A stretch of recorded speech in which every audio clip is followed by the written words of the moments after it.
Bien. Bueno, me estaba olvidando de poner para grabar. Estamos nuevamente grabando. Entonces decíamos que la educación inclusiva es una forma de mirar, de ver, de entender la educación pensando en un tipo de sociedad que nosotros queremos construir, que nosotros queremos para nosotros y para todos nuestros seres cercanos y no cercanos, y también basada en un ideal de persona que nosotros queremos formar. La educación inclusiva entonces va a ser un medio para que nosotros aprendamos a vivir juntos de manera armoniosa, ¿sí? Desarrollando nuevas formas de convivencia, sin discriminación, sin segregación, sin tener que decir nos tenemos que tolerar, porque tolerar implica que yo te tolero porque yo soy el que soy superior o mejor que vos y tengo que estar de alguna manera bajándome a tu nivel. Muchas veces esa es la idea que denota la palabra tolerancia. Entonces no se trata de tolerar, sino que se trata de aceptarnos, ¿sí? Aceptarnos todos con nuestras similitudes, con nuestras diferencias. Y los valores que promueve esta inclusión es el pluralismo, ¿sí? La multiplicidad y la diversidad de personas, el respeto entre las personas, ¿sí? El entendimiento, el entender, el ponerse también en el lugar del otro, que tiene que ver también esto con la empatía, ¿sí? Y la democracia, ¿sí? Con nuestros derechos, deberes y obligaciones dentro de la misma. ¿Qué es el derecho a la educación inclusiva?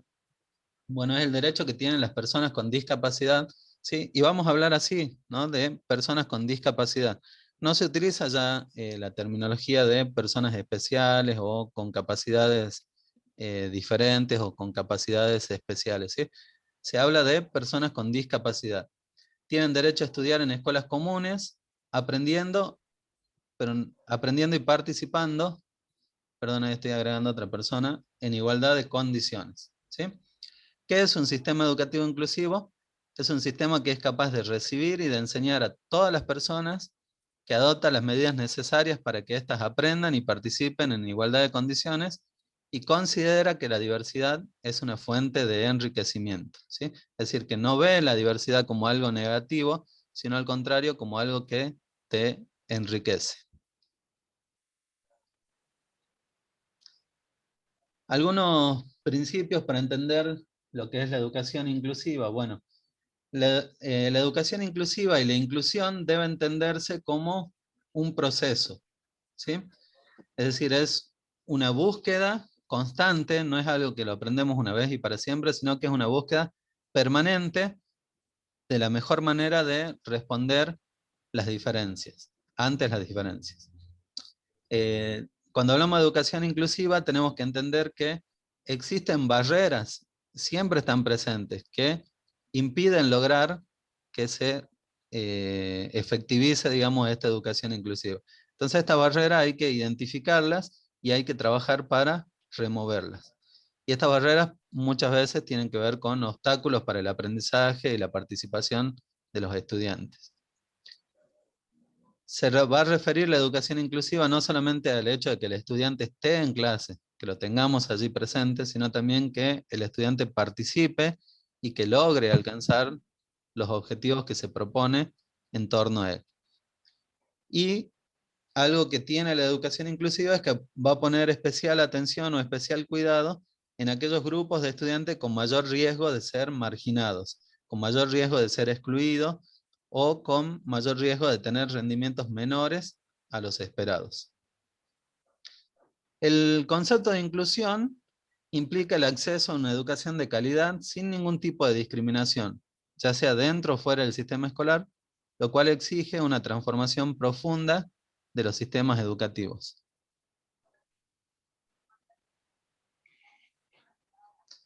Bien, seguimos agregando más personas, avanzamos.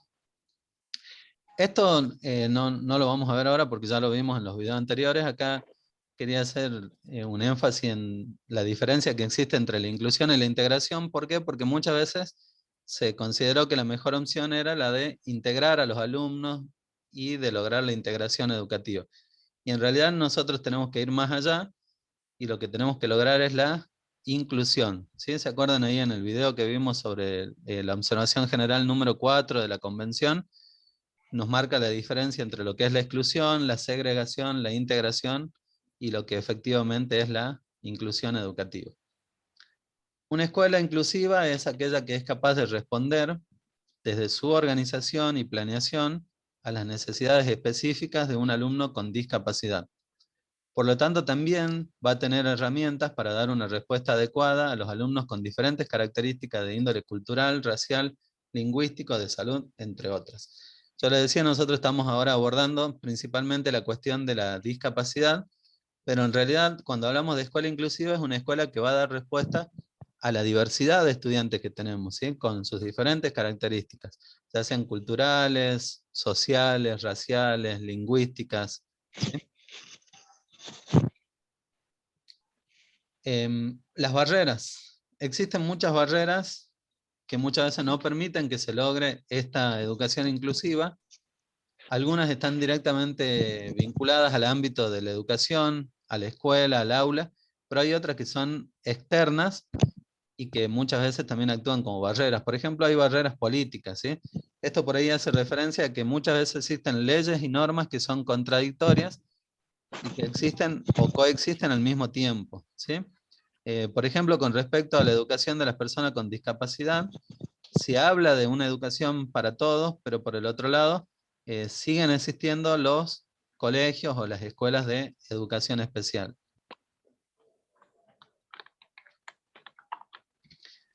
Hay otras barreras que son, por ejemplo, culturales, ¿sí? Estas barreras culturales tienen que ver con etiquetar a las personas, ¿sí? A esa actitud que tenemos muchas veces nosotros de clasificar y establecer normas que resultan discriminatorias con nuestros alumnos y los clasificamos a un alumno como normal, a otro lo clasificamos como especial, ¿sí? Esta clasificación y estas prácticas terminan generando prácticas educativas que son excluyentes, son de segregación o que incluso pueden ser de integración, pero recordemos que el fin que se está buscando no es la integración, sino la inclusión educativa, ¿sí?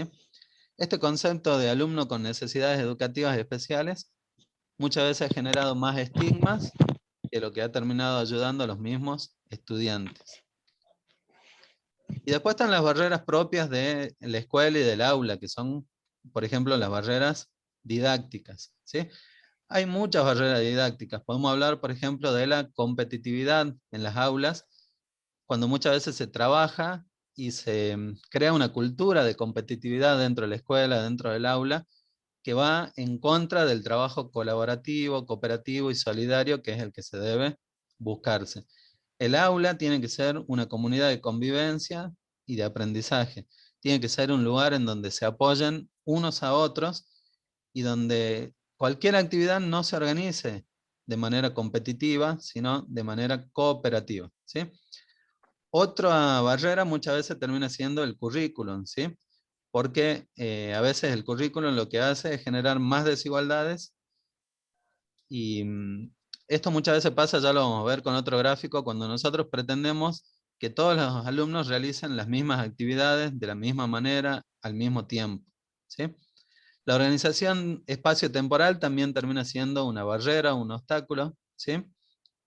La escuela exclusiva necesita de una buena formación en la educación participativa y en una manera diferente de construir el conocimiento, ¿sí? Evitando el doble currículo en las aulas, ¿sí? Esta, por ejemplo, la situación que tenemos ahora nosotros de pandemia, que nos lleva a trabajar con aulas que son heterogéneas, ¿sí? Heterogéneas en el sentido de que estamos con alumnos que tuvieron conectividad, tuvieron vinculación durante el año 2020 y otros que no la tuvieron.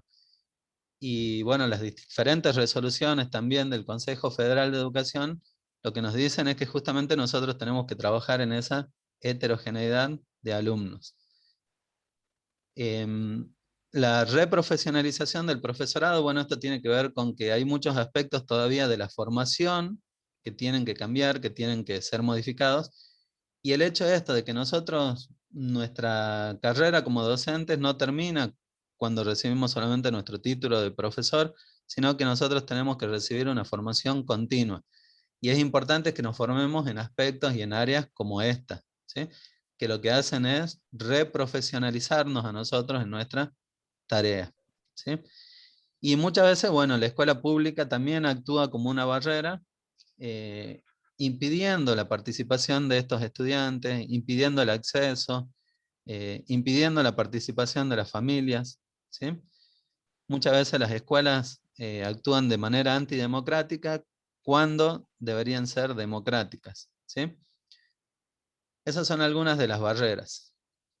Podemos hablar de más barreras que tienen que ver con lo que te decía hace rato. A veces hay barreras que son actitudinales, ¿sí? Es una actitud que muchas veces el docente la termina manifestando hacia los alumnos, ¿no? De miedo, de preocupación, de ansiedad, de enojo hacia los alumnos que presentan alguna discapacidad, una actitud negativa hacia el trabajo con ellos, ¿sí? Porque es como que cuando uno tiene que trabajar con un alumno con discapacidad no lo recibe de buena manera, sino que lo siente más bien como una carga, ¿sí?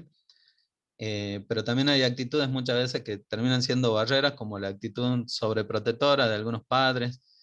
También dentro de estas barreras actitudinales están las actitudes de los alumnos, de los compañeros, que muchas veces actúan de manera discriminatoria, con rechazo, ¿sí? Hacia los compañeros con discapacidad.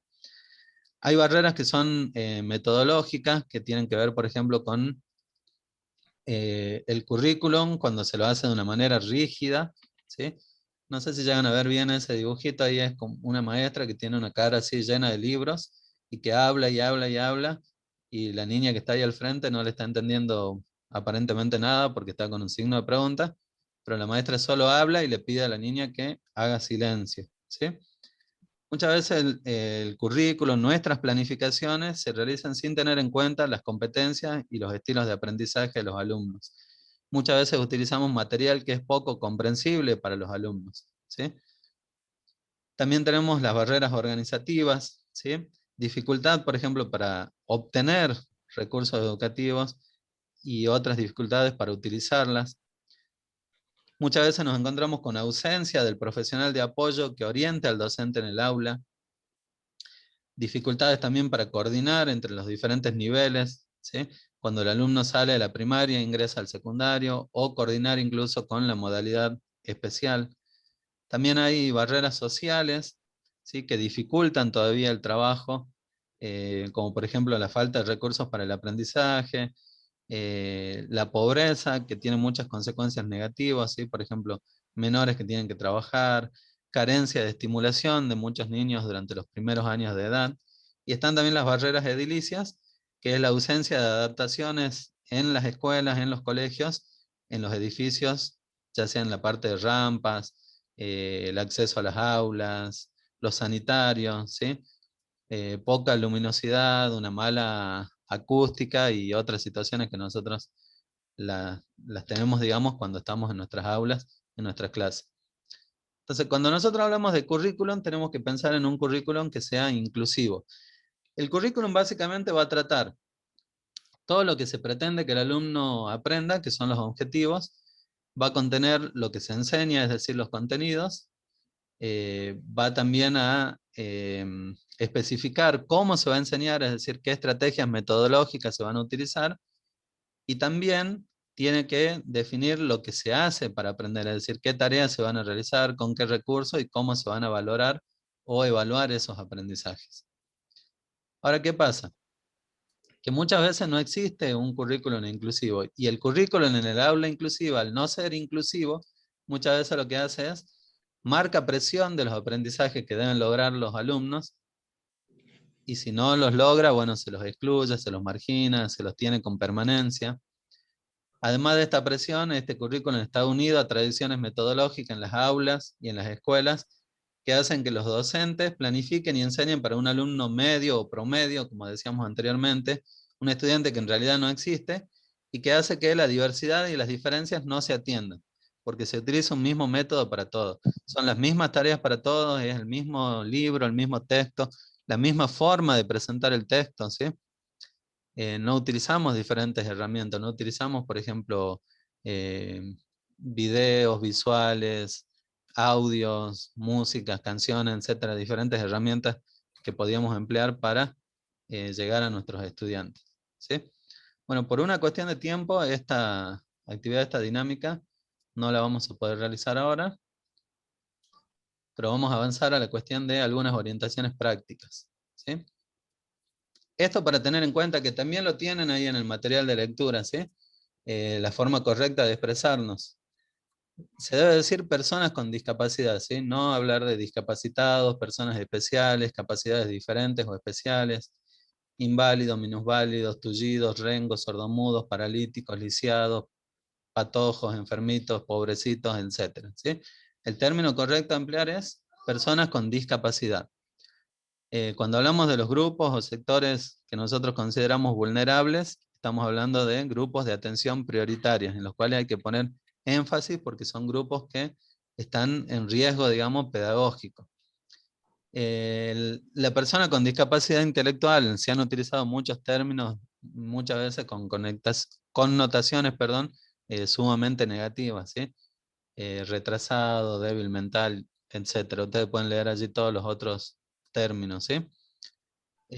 No hablamos tampoco de que algunas personas son normales y otras son anormales, sino que hablamos que hay personas con discapacidad y hay personas sin discapacidad. Y bueno, tenemos también el tema de las personas con discapacidad auditiva, ¿sí? Que también se le puede decir persona sorda. Personas que tienen discapacidad congénita, que no hablamos de defectos de nacimiento ya, sino que se considera también discapacidad congénita. Y bueno, y luego tenemos la persona con amputación. Esto, ustedes lo tienen ahí en la lectura, que es algo que tenemos que aprender también, corregir, porque muchas veces todos nos equivocamos, pero nos equivocamos porque estamos acostumbrados a una manera de decir las cosas y ahora tenemos que expresarnos de una manera diferente. Pero ¿por qué nos expresamos de una manera diferente? Porque empezamos a entender más, empezamos a tener más empatía hacia las personas con discapacidad.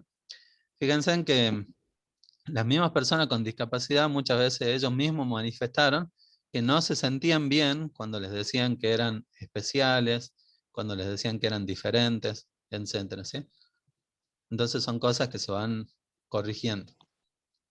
Bueno, el PPI, ¿qué es el famoso PPI? Esto aparece en la resolución, ¿sí? Del Consejo Federal de Educación, en la resolución 311. Yo les puedo compartir también luego un modelo de PPI que tengo ahí escaneado, que es con el que se trabajaría, digamos, dentro de la provincia. De igual manera, los PPI son flexibles, ¿sí? Este PPI se tiene que elaborar en función de las necesidades del estudiante, tratando de promover su desarrollo integral y tendiendo a favorecer su inclusión social y educativa.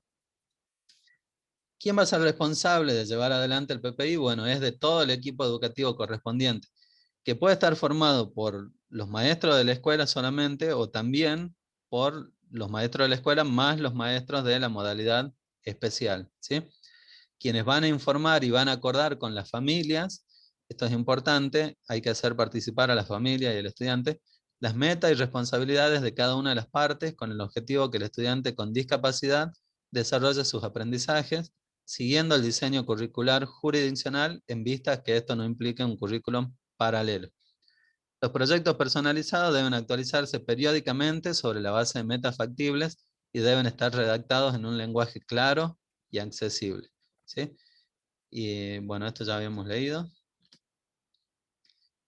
Esto también es importante tener en cuenta. Si el estudiante lo requiere, tiene derecho a contar con un proyecto pedagógico individual para garantizar su inclusión en todos los niveles, ¿sí?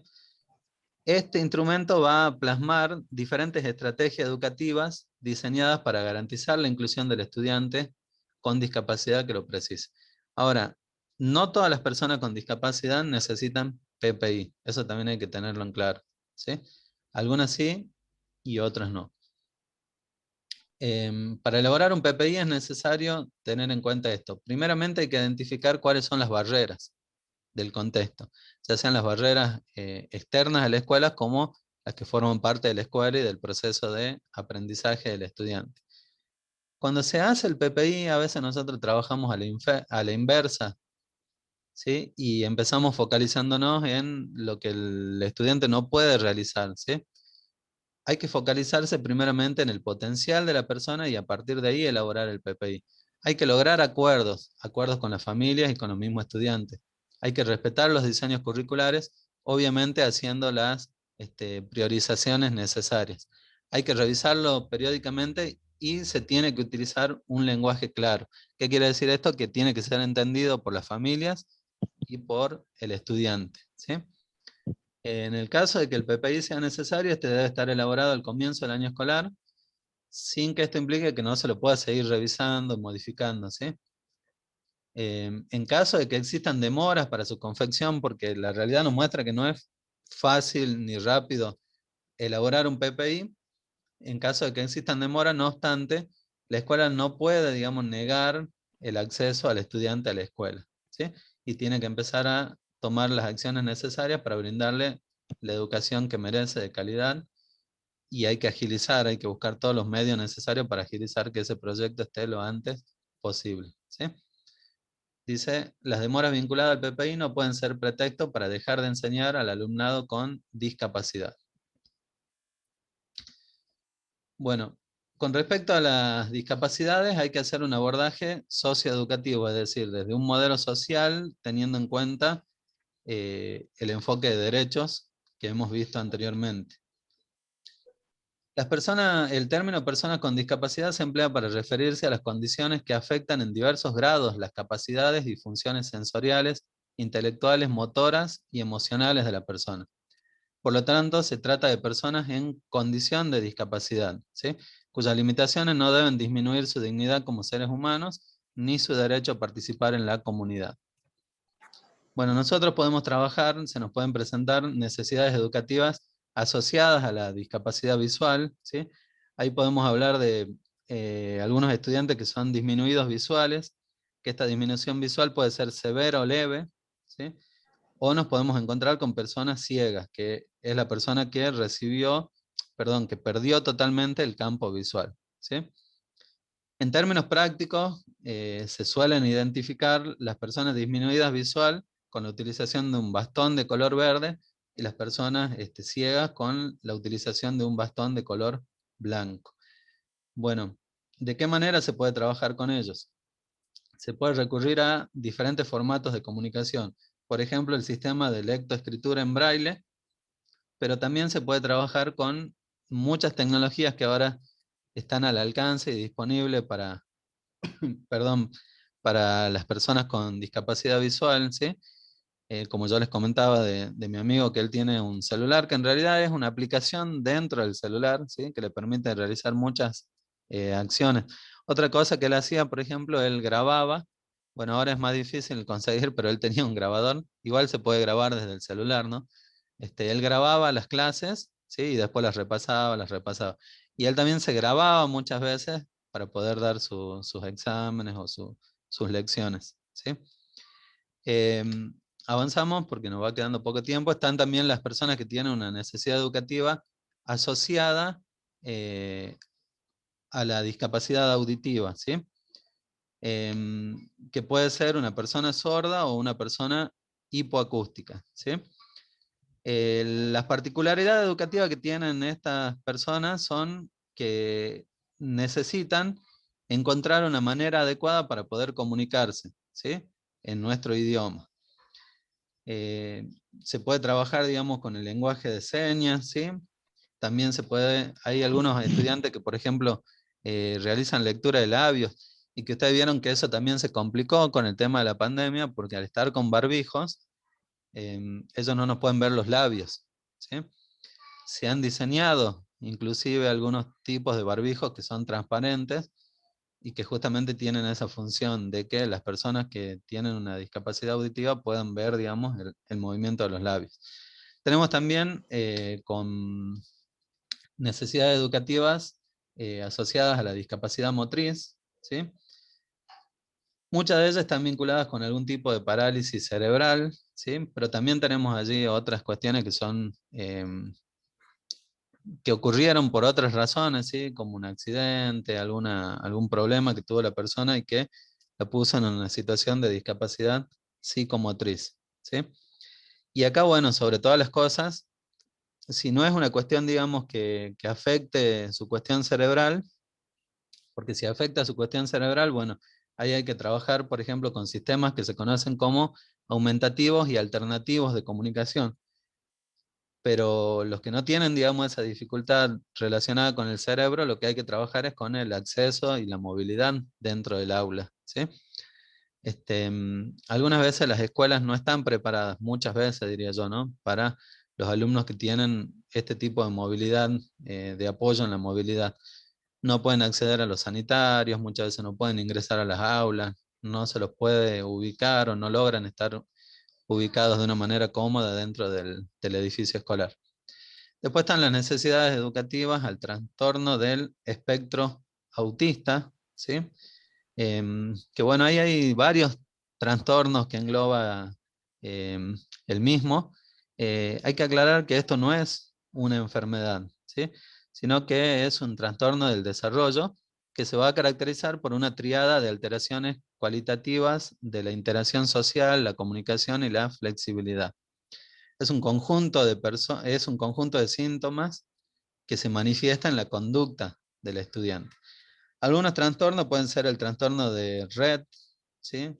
El trastorno desintegrativo infantil, Asperger, ¿sí? Y bueno, hay varios trastornos que también lo tienen allí ustedes en el material de lectura. Nos están quedando los últimos 10 minutos, ¿sí? Bueno, con estos estudiantes hay que trabajar con cuestiones, por ejemplo, que tienen que ver con el ambiente, ¿sí? De acuerdo a la necesidad que ellos tengan. Algunos tienen una imperiosa necesidad de un ambiente organizado, ¿sí? Estructurado, de que cuando se hable y se trate con ellos, se hable de una manera predecible, ¿sí? Donde ellos sepan cómo van a suceder las cosas, qué están esperando de ellos, ¿sí? Poder responderles de maneras correctas, ¿no? Los materiales también con los que se va a trabajar con ellos, que tienen que ser materiales que despierten el interés de ellos. Muchos existen, ¿sí? Títeres, instrumentos musicales, globos, no sé, burbujas de jabón, bueno, etc. Y tenemos también las necesidades educativas para la discapacidad intelectual, ¿sí? Que la discapacidad intelectual no es una enfermedad mental, ¿sí? No es una persona que tiene una enfermedad mental. Este término de discapacidad intelectual es el que ha venido a sustituir el término que antes se utilizaba como retraso mental, ¿sí? Bueno, acá las manifestaciones que tenemos en estos casos es de estudiantes con lento aprendizaje de lectura, problemas de comprensión de texto, dificultades en el lenguaje escrito, errores gramaticales en las oraciones, persistentes, por supuesto, dificultades en las operaciones básicas, errores e inversiones de los números, al copiar o dibujar figuras, ¿sí? Para trabajar con estos estudiantes, bueno, hay que compartir los lugares habituales, ¿sí? Pero hay que ayudarlos a experimentar la autonomía, la toma de decisiones, el control. Hay que realizar actividades que para ellos resulten funcionales y significativas, ¿sí? Que ellos entiendan que son importantes dentro del aula, ¿sí? Y que se quiere trabajar también con ellos, que ellos no se sientan, digamos, marginados o discriminados. Y también ayudarlos a que ellos participen del aula, participen de la escuela, participen en sí de la comunidad. La igualdad no es lo mismo que la equidad, ¿sí? Hay una diferencia entre la igualdad y la equidad, ustedes lo pueden ver ahí en ese dibujito, ¿sí? La igualdad, no hablando de términos de que todas las personas son iguales, sino la igualdad de recursos, no es lo mismo que la equidad de recursos, ¿sí? La igualdad de recursos tiene que ver con darles a todos lo mismo. La equidad, en cambio, lo que propicia es que se les dé de acuerdo a las necesidades que tienen las personas, ¿sí? La realidad, fíjense ahí ustedes en el dibujito, ¿no? En el dibujito de la igualdad están todos parados sobre la misma caja. El muchacho más alto puede apreciar mucho mejor este partido de béisbol que tiene allí al frente. El mediano llega a ver, digamos, con lo justo, pero hay uno pequeñito que no puede ver nada y que está tratando de mirar ahí por alguna rendija que haya en ese paredón de madera. En cambio, en la equidad se ayudó, digamos, para que el niñito este que no podía, digamos, llegar a ver nada, pueda tener la posibilidad y la oportunidad de disfrutar también como los otros de este partido. Ahora, la realidad muchas veces es peor, ¿sí? De lo que muestra ese dibujito.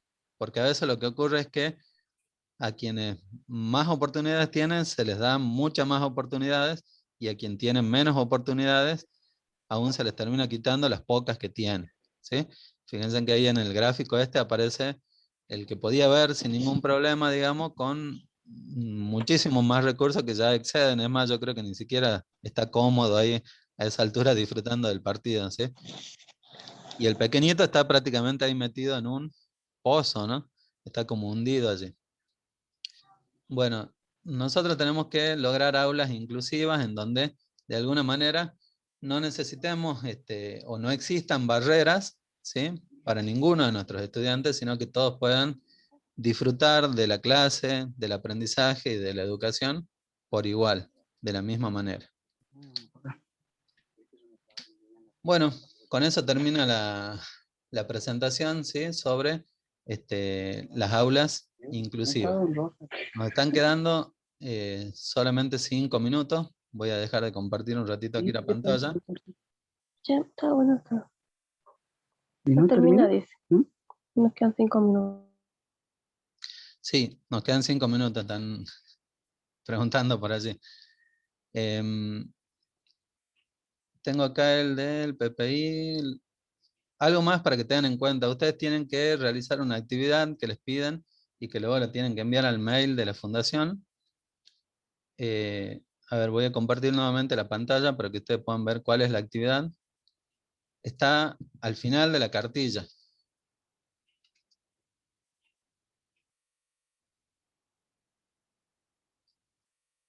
Es el trabajo evaluativo final, ¿sí? Bueno, tienen que armar un proyecto áulico sobre algún contenido de su materia o de lo que ustedes enseñan, pensando en actividades que favorezcan la inclusión educativa de estudiantes con discapacidad, teniendo en cuenta, digamos, los aportes teóricos trabajados en esta capacitación. Se le da una sugerencia, digamos, de qué componentes podría tener esta propuesta. Un nombre, una fundamentación, objetivos generales, específicos, destinatarios, dónde se va a realizar, la localización y cobertura espacial, qué estrategias metodológicas se van a emplear, qué actividades se van a realizar, un cronograma de actividades, recursos y evaluación. Esto está al final de la cartilla que ustedes tienen, ¿sí? Que se les compartió. Y si no se les compartió, tienen que solicitarlo. A ver, quiero ver si el mail que aparece allí está bien, que es donde tienen que enviar la actividad. Fundación ISPAC dice @hotmail.com. Bueno, le voy a anotar Disculpe otro. un segundo, profesor. Sí, Para los docentes que todavía no estamos ejerciendo, realizamos actividades para futuros, digamos. sí, sí, sí, así es. Tienen que hacer, digamos, Bueno, como una simulación o proyección de actividades que ustedes podrían hacer. bueno, muchísimas gracias. De nada. No sé si ven ahí, yo estoy escribiendo. No sé qué dice. Ustedes están viendo la pantalla mía, ¿verdad? El archivo en Word. Sí. Sí, profe. Bien. Ahí fíjense que yo estoy anotando un mail abajo que dice capacitacionispac@gmail.com. A este mail van a mandar las actividades, ¿sí? Tomen nota ahí del mail. capacitacionispac@gmail.com.